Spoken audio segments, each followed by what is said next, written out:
I'm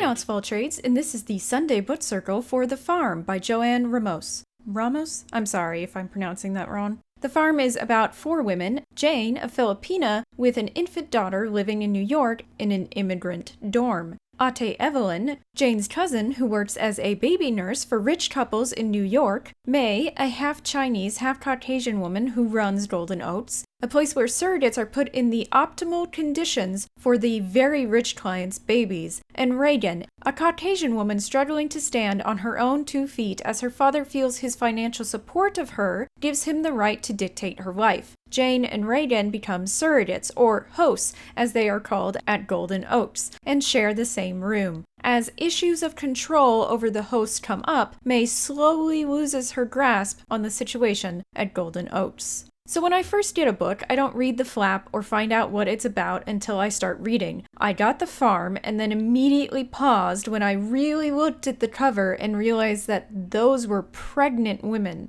I'm child-free. I don't like pregnancy or stories about people trying to have babies, because mostly I think the majority of people are not fit to be parents, and that everyone who wants children should try to adopt first. Surrogacy, which is the central topic of The Farm, is especially wrong to me. For one thing, pregnancy causes lifelong damage to the human body, but most people are just rushing to do it, which is especially wrong considering how many kids do not have loving homes with good parents. The cult of parenthood in America is extremely distasteful and often damaging to children. The cult of motherhood is even worse and is damaging to women's sense of self-worth and ethical understanding. So with that preface, you can understand why even just the subject of The Farm put me off. However, narratives often cover subjects ironically. So does The Farm cover motherhood and surrogacy ironically? Not really. The central theme of the novel is about economic disparity, followed closely by the importance of motherhood. Surrogacy is the vehicle to the idea that the rich essentially eat the poor in a sort of Swiftian way. The book basically says that even when the rich are trying to be nice, they're really being assholes. It does seem like the hard line is that the rich can never really be good people, that the more money a person has, the worse they are. And to some extent, I agree with this. I just don't believe it is true 100% of the time. The scene wherein Ate is screwed out of money by a client for something she warned them about is redundant by the time it happens. It's like, yeah, I get it, the rich are assholes. The book also makes the suggestion that everyone wants more money, even the poorest people, and that's also mostly true. The idea that even poor people can be selfish is touched lightly and turns instead into the importance of motherhood, but more on that later. Does the prose and narrative of The Farm make it worth sitting through its less than controversial themes? Not really. The prose itself isn't beautiful or interesting, which really sucks because the narrative is told so quickly and mostly through flashbacks. I question why so many scenes are in flashback. Not years ago flashbacks,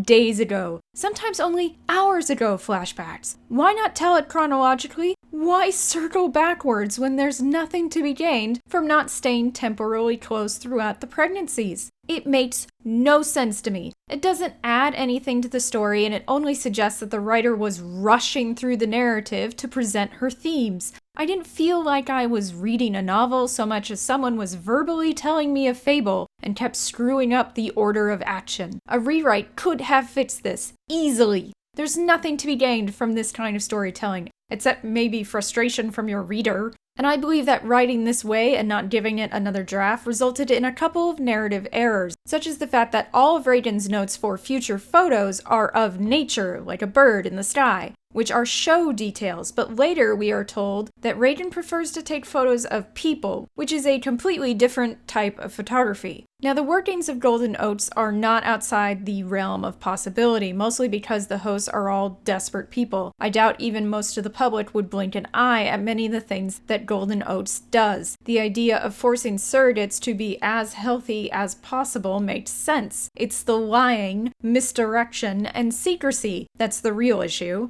The secrecy could be argued to be mostly okay due to security issues. The idea that someone may want to kidnap a surrogate to ransom the baby she carries back to the client isn't insane, but keeping secrets from the hosts themselves is where things start going wrong, especially considering the hormones that are flooding through their bodies at the same time. It's cruel to separate them from family to such an extent that they can't even really find out what's going on at home without breaking their contracts. I also didn't like the beginning of the novel. First off, when a young woman says she's looking for her cousin, I assume that the cousin is about the same age as her. So it was a shock that Ate was so old. Secondly, that scene at the Carvers is frustrating. It's one of those scenes where anything that can go wrong will. And we all know it early on in the sequence of events. I don't like these scenes. I find them contrived and overt. They lack all tact. Just pull back a little bit on the cringe throttle, guys. It doesn't have to be this strong. Now I want to talk about the ending and the theme of motherhood, so spoilers ahead. Skip all this if you've not finished The Farm yet.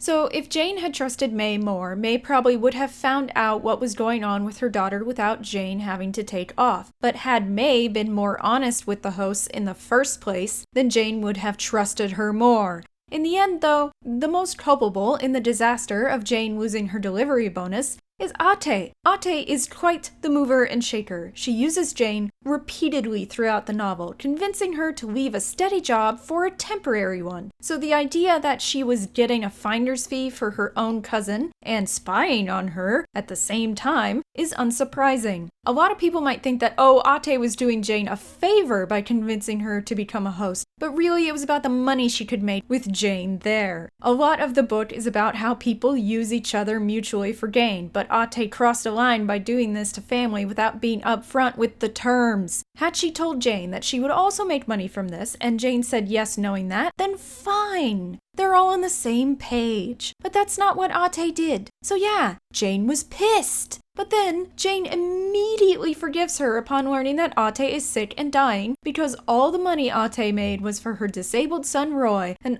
mothers will do anything for their children, and that makes whatever they do in the pursuit of taking care of their kids excusable. No, it doesn't! It explains it. But if every mother in the world uses and abuses their other relationships in the pursuit of taking care of their kids, then they are endangering the well-being of other women's kids and of other people. They are also teaching their children that when it comes to human decency, all bets are off once a woman pops one out. Yeah, it's a biological imperative to do so, but so is men impregnating a lot of women. But we expect men to be better than that. I expect mothers to treat other people ethically. I expect them to move past their biological imperative and be good people. I'm not expecting a lot here. Mothers treating others well also teaches their children good interpersonal habits, like boundaries and ethical behavior. Ate did endanger Amalia by convincing Jane to become a host before the girl was 1 year old. Infants do better when they breastfeed. Jane wasn't having any difficulty producing milk, but because she went to Golden Oats, she couldn't breastfeed Amalia anymore. Her fears were not unfounded. Even if she and Ate didn't know the science behind why babies do better with breast milk, it's also common sense. Unless there was something wrong with Jane's breast milk, it would have been healthier for Amalia, and Ate chose money over this. One could argue that this was the only job available to Jane. But even if that was absolute, Ate should have been upfront with Jane that she benefited financially from Jane taking the job. It would have been the right thing to do.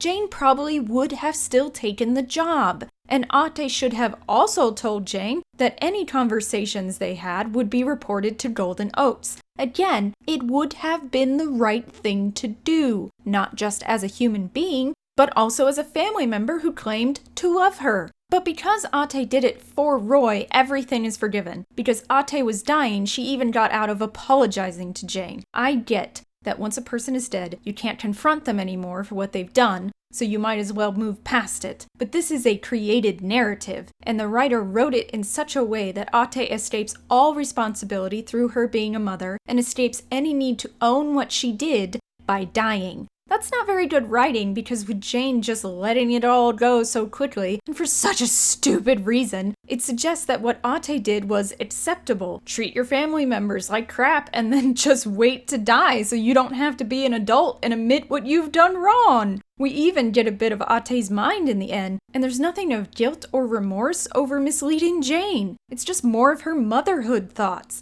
I'll say it again. Motherhood does not excuse women from treating other people with decency. Finally, that epilogue was so long. We kept getting teased with the idea of disaster over and over again. It was ridiculous, especially since there was no disaster, which just leaves the reader with a feeling of something left undone, incomplete. Which, yes, the stories we read and write present the idea that there is still more story before and after the start and end, but we don't need it rubbed in our faces repeatedly to get that point. And that stupid line about how the world was easier for boys than girls. Quit acting like boys and men have it easy, have no problems.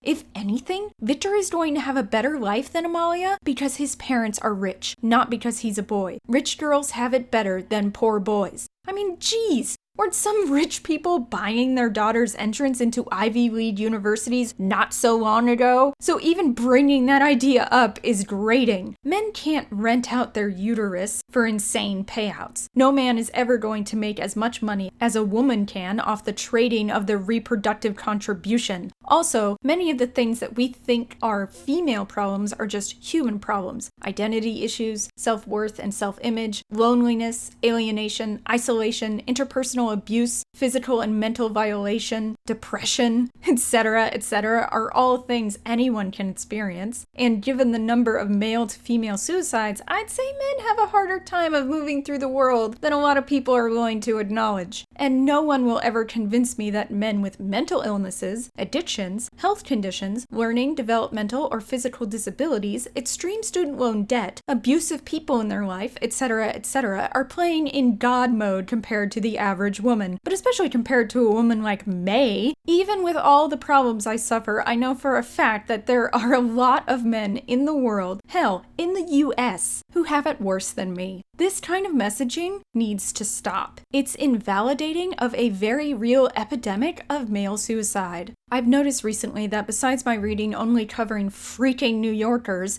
it also only covers two economic demographics, the super poor or the super rich. This divide is often showcased along the lines of race, but people of color who are also rich are often half Caucasian and or in a long-term relationship with a Caucasian person. Sometimes their status as a person of color is considered suspect. Those who are firmly a person of color are pretty much never the uber rich, but are always better off than anyone I've ever known. I've not seen a lot of people in the middle economically in these books. I think this is tied up with the fact that so many books are about New Yorkers. Does New York not have people in the middle? Or are all of those people cops in detective shows? It's gotten a little annoying to see Caucasians as always rich assholes, considering with the number of Caucasians in this country, of course they run the gamut of economic levels. I've also gotten tired of reading about richer and poorer people. I get that narratives are often about extremes, but when all of them are about economic extremes, it gets boring. And The Farm is just another book in a long line of books in recent years to cover the same subject of economic disparity, race, gender roles, and immigrant experiences. Somehow, they are all considered unique and special by critics and award foundations, while all preaching to the choir the same messages of economic disparity bad, sexism bad, racism bad. Really? You don't say! The people who read these novels all already agree with these messages. So they aren't controversial. They aren't new. Right now, they are a dime a dozen. So the prose and narrative behind that message better be fucking amazing, like The Nickel Boys or City of Girls. Otherwise, why is it getting published? Unless, oh, it's easy money to play to the tenets of the literary crowd. Think of it this way. If a student submits a paper with the thesis rape is bad, I'd question why the paper was more than just that one sentence. I don't usually look at other book reviews because I don't want them to color my opinion, but in trying to look up information about The Farm, I stumbled across a review in The Guardian that only just skimming made me feel very befuddled.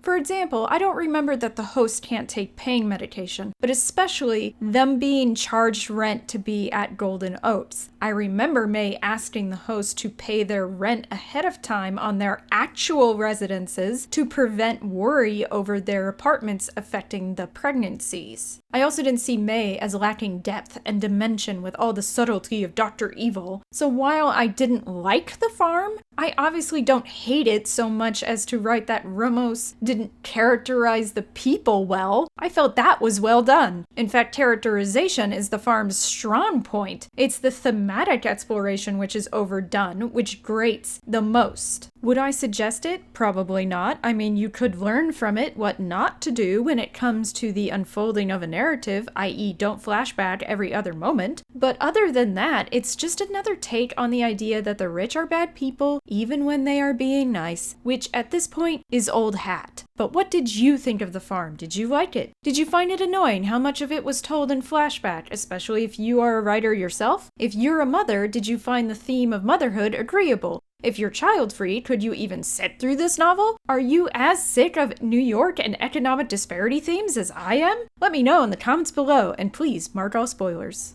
Would you like to see what I'm currently reading? Follow me on goodreads.com/AlexFallTrades to see what I'm reading right now and what book reviews you can expect in the future. I've made a Discord. I'm on it all the time and you're all invited to chat with me. There are channels for video games, movies, TV shows, books, and writing. Even a place for you to promote your own things. Join me there. Everyone is welcome. This has been the Sunday Book Circle, and if you enjoyed this video, please give it a like, share, subscribe, click that bell, leave a comment below, visit my blog at empatheticwriter.wordpress.com, and follow me on Patreon for exclusive content and a shout out on a video. Merch, merch, merch, merch, merch, merch, merch, merch, merch, merch, merch. Yeah. Check out my new shop at cafepress.com/AlexFallTrades for all kinds of products with my face on them.